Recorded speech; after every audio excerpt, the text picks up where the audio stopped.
नमस्कार दोस्तों, आप सबको पता होगा कि भारतीय रेलवे की शुरुआत होती है 1850s से। स्पेशली जब गवर्नर जनरल लॉर्ड डलहौजी थे, उनके बाद से इस तरह के स्टेप्स लिए गए थे। लेकिन आज के प्रेजेंट डेट में भी अगर आप देखोगे तो बहुत सारे आपको ऐसे रेलवे लाइंस देखने को मिलेंगे जो कि ब्रिटिशर्स के जमाने से चलते आ रहे हैं, काफी पुराने पुराने, जिसको हम नैरो गेज कहते हैं, जिसको छोटी लाइन कहा जाता है। आई एम श्योर आपको पता होगा। आज के डेट में तो ज्यादातर आपको बड़ी लाइन की ट्रेन ही देखने को मिलेंगी।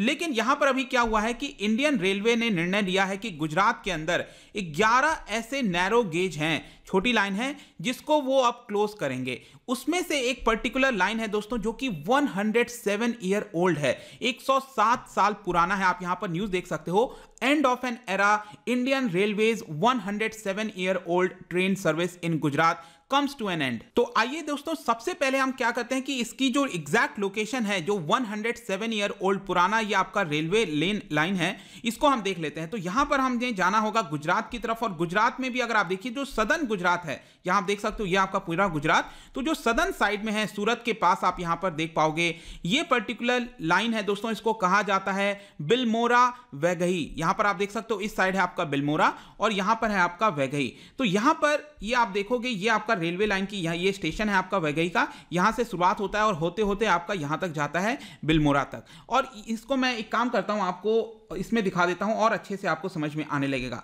अगर आप इसको ध्यान से देखिए तो काफी फॉरेस्टेड रीजन से ये गुजरता है, काफी पेड़, घने पेड़ और ये सारी चीजें आपको देखने को मिल रही होंगी यहां पर। इनफैक्ट मैंने अभी आपको जो पिक्चर दिखाया है वो भी आप यहां पर देख सकते हो। जो अभी ब्रिज आपने देखा ना, यही ब्रिज है एग्जैक्टली। ये जो आप ब्रिज देख रहे हो यहां पर, ये रेलवे लाइन का यही ब्रिज है जो कि गुजर रहा है, जो कि अभी आपने पिक्चर में देखा। तो ये जैसा कि आपको पता चल रहा होगा काफी घना जंगल है, तो ट्राइबल पॉपुलेशन काफी ज्यादा रहती है और वही ज्यादातर इसको यूज करती है। तो यही एक उनके लिए साधन है यहां पर जाने के लिए। और ये पूरा railway line I am sure आपको दिख रहा होगा, सूरत जाना है या फिर बॉम्बे जाना है, कहीं पर भी जाना है तो यहां पर इसी से गुजरना पड़ता है। लेकिन अब क्या हुआ है कि इंडियन रेलवे ने इसको बंद करने का निर्णय लिया है। इसी को देखते हुए प्रोटेस्ट देखने को मिल रहा है गुजरात के अंदर। सभी पार्टी, चाहे बीजेपी हो, वहां के एमएलए हो, कांग्रेस हो, सोशल एक्टिविस्ट हो, सभी यहां पर इसको लेकर प्रोटेस्ट कर रहे हैं कि ये जो रेलवे लाइन है, ये जो ब्रिज मैंने अभी आपको दिखाया अभी मैप के थ्रू, इसको क्लोज नहीं किया जाए। ये वो 107 ईयर ओल्ड है। तो मैं आपको बताऊंगा इसके बारे में, इसकी शुरुआत कैसे होती है, हिस्ट्री क्या है इसकी, और कौन कौन इसको प्रोटेस्ट कर रहा है। तो चलिए आगे बढ़ते हैं। मैं हूं अंकित अग्रवाल और अपडेट के लिए आप मुझे फॉलो कर सकते हैं इंस्टाग्राम, फेसबुक और ट्विटर पर। मेरे लेक्चर की हर पीडीएफ आपको फेसबुक पर तो मिलेगी ही, प्लस साथ में आप मेरा टेलीग्राम चैनल ज्वाइन कर सकते हैं by searching Ankit Agrawal official. और अगर आप यूपीएससी की तैयारी कर रहे हैं तो आपके लिए सुनहरा मौका है, स्टडी IQ आपके लिए स्मार्ट कोर्सेज, जिसके थ्रू आप अपनी प्रिपरेशन और भी ज्यादा अच्छे तरीके से कर सकते हैं।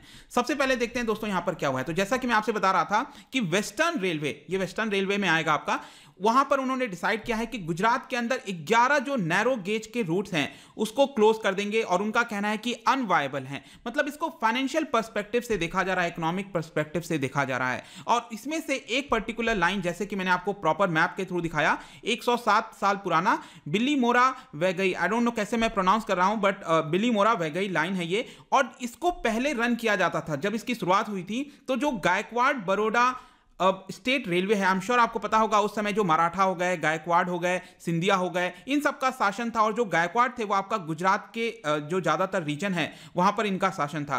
तो इसी को देखकर यहां पर प्रोटेस्ट हो रहा है पॉलिटिकल पार्टीज के द्वारा कि इसको बंद नहीं किया जाए। इसका मैं हिस्ट्री बता देता हूं। 1913 में इसकी शुरुआत होती है। 1913 में जो गायकवाड़ डायनेस्टी है उनके अंडर में ये पूरा जो रेलवे लाइन है वो आ जाता है। बेसिकली उन्होंने ब्रिटिशर से रिक्वेस्ट किया था कि रेलवे ट्रैक यहां पर बिछाया जाए, और इसी को देखकर यहां पर किया गया। और ये ओन किया जाता था उस समय के जो राजा हैं सयाजी राव गायकवाड़ III, उनके अंडर में ये होता था। और लेट मी टेल यू कि ये उस समय इन्हीं के पास होता था। आगे चलकर 1951 में तो क्या होता है, वेस्टर्न रेलवे फॉर्म हो जाता है इस पूरे रीजन में, जहां पर बॉम्बे हो गया, बड़ौदा हो गया, central Indian railway, Saurashtra, Rajputana, ये सारे रीजन आपका वेस्टर्न रेलवे में आ जाते हैं। और इसी प्रकार से ये वाला भी जो है आपका वेस्टर्न रेलवे का पार्ट बन जाता है। इनफैक्ट मैं आपको बताऊं तो जो गायकवाड़ का जुरिस्डिक्शन था उस समय, जो वो रूल करते थे, तो उस समय यहां पर ये जो जुरिस्डिक्शन है रेलवे का, गायकवाड़ जुरिस्डिक्शन, वो 3 पार्ट्स में आप देख सकते हो। एक है आपका सौराष्ट्र का रीजन हो गया, ये वाला जो पूरा रीजन है, ऊपर आपको पता है ये कच्छ है, वहां पर तो नहीं था रेलवे, लेकिन नदन गुजरात में हो गया, यहां पर रेलवे हो गया।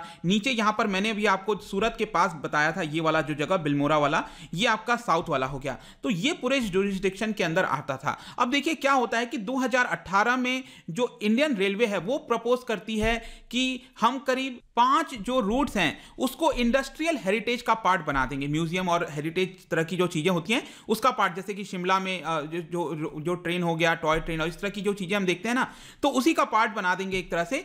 उसमें से आपका ये 63 किलोमीटर का, मैंने अभी आपको जो लाइन जो एक्सप्लेन किया था बिलमोरा वगैरह, ये 63 किलोमीटर का पूरा रूट है। इसके अलावा एक और आपका रूट है जिसको कहा गया चुरंदा मोती कराल रूट, और ये 19 किलोमीटर का रूट है। अब यहां पर इंपॉर्टेंट क्या है दोस्तों, देखिए ये बेसिकली जो बिलमोरा वैगई ट्रेन है, जो रूट है आपका, मैंने आपको बताया ये काफी फॉरेस्टेड रूट से गुजरता है, जिसकी वजह से जो साग टिम्बर हो गया, डीप फॉरेस्ट एरिया से इसको ट्रांसपोर्ट करने में मदद होता है ये वाला जो आपका रूट है ट्रेन रूट के थ्रू। और 24 साल तक बेसिकली 1913 में जब इसकी शुरुआत हुई थी तो 24 ईयर्स तक स्टीम इंजन के थ्रू ये चला करता था। 1937 में डीजल इंजन आ जाता है और इंडिपेंडेंस के बाद ये पूरा वेस्टर्न रेलवे के अंदर चला जाता है। और 1994 में इनफैक्ट अगर आप में से कोई गया होगा, ये जो म्यूजियम है आपका, गैलरी है Churchgate heritage gallery Mumbai के अंदर, ये ओरिजिनल ये जो आप देखते हो ये वही वाला स्टीम इंजन है जो कि लगाया गया था, जो इस पर्टिकुलर रूट पर चला करता था। ये जो रूट है दोस्तों, आज भी इसका जो कॉस्ट है जर्नी का वन वे का बहुत कम था। इट इज 15 रुपीज, ठीक है, 15 रुपीज में ही यहां पर ये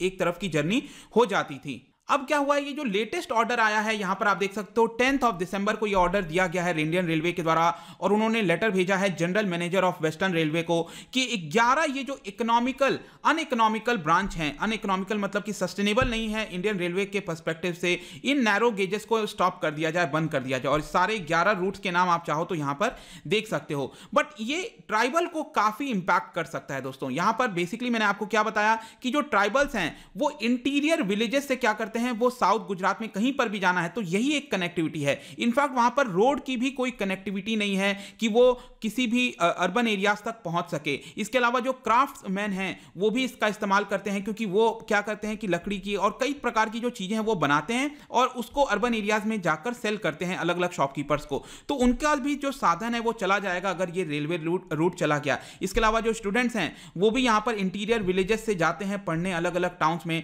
उनके लिए भी काफी ज्यादा ये मददगार साबित होता है। इसी को देखकर यहां पर प्रोटेस्ट किया जा रहा है अलग अलग पार्टीज के द्वारा, जैसे कि न्यूली बीजेपी के इलेक्टेड एमएलए हैं, ठीक है, इसके विजय पटेल, कांग्रेस के एमएलए हैं, यहां पर आप देख सकते हो अनंत पटेल, इसके अलावा जो सोशल वर्कर हैं बिपिन, सभी अलग अलग प्रकार से यहां पर प्रोटेस्ट कर रहे हैं। और यहां पर मूवमेंट एक तरह से स्टार्ट हो गया है कि इस इंडियन जो रेलवे लाइन है ये 107 किलोमीटर का, इसको बचाया जा सके। इनफैक्ट जो बीजेपी के एमएलए हैं उन्होंने यहां पर लेटर लिखा है पीयूष गोयल जी को, रेलवे मिनिस्टर को, कि इसको ये एक तरह से लाइफलाइन है ट्राइबल के लिए, इसको बंद ना किया जाए। और इवन जो कांग्रेस के एमएलए हैं उन्होंने तो अलग अलग स्टेशन पर प्रोटेस्ट करना स्टार्ट कर दिया है जो उस रूट के अंदर आते हैं। और उनका यह कहना है कि अगर ये रेलवे लाइन क्लोज हो गया तो मेडिकल इमरजेंसीज हो गई, हेल्थ सर्विसेज हो गया, ये सारी चीजें रुक जाएंगी, क्योंकि उनके पास कोई और साधन नहीं है वहां से वहां तक ट्रैवल करने का। और यहां पर आप देख पाओगे कि बताया जाता है कि अगर किसी भी ट्राइबल पर्सन को सूरत जाना है, मुंबई जाना है, तो इस ट्रेन के थ्रू पहले गुजरना पड़ता है, फिर आगे चलकर ट्रेन चेंज करनी पड़ती है। तो आई होप दोस्तों ये जो पूरा वीडियो था कि रिसेंटली मामला चल रहा है 107 ईयर ओल्ड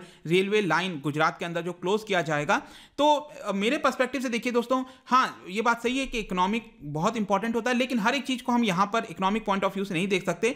अगर ऑल्टरनेटिव रूट नहीं है यहां पर, और यहां पर अगर ट्राइबल्स को प्रॉब्लम होगी, तो डेफिनेटली आई थिंक इसको कंटिन्यू करना चाहिए। लेट मी नो आपका क्या व्यू है इसको लेकर, आप क्या समझते हैं कि क्या इसको बंद करना चाहिए कि नहीं। और यहां पर एक क्वेश्चन मैं आपके लिए लेकर आया हूं, आपको बताना है कि जो पैसेंजर की बोगीज होती हैं उसको कहां पर मैन्युफैक्चर किया जाता है, क्या आपको पता है? तो लेट मी नो इसका आंसर क्या होगा। इसका जो राइट आंसर है मैं अपने इंस्टाग्राम पर तो डालूंगा ही, अगर आप इंस्टा पे नहीं हो कोई बात नहीं, टेलीग्राम से आप ले सकते हैं। मैं कई सारे एमसीक्यूज यहां पर डालते रहता हूं, आप स्टोरीज में जाकर प्ले कर सकते हो। अगर आप मुझसे इकोनॉमी पढ़ना चाहते हैं, कोई भी कोर्स परचेज करना चाहते हैं, स्टडी IQ ऐप पर जा सकते हैं। आई होप कि ये वीडियो आपको पसंद आया होगा। मिलता हूं आपसे next time, till then thank you very much, see you soon.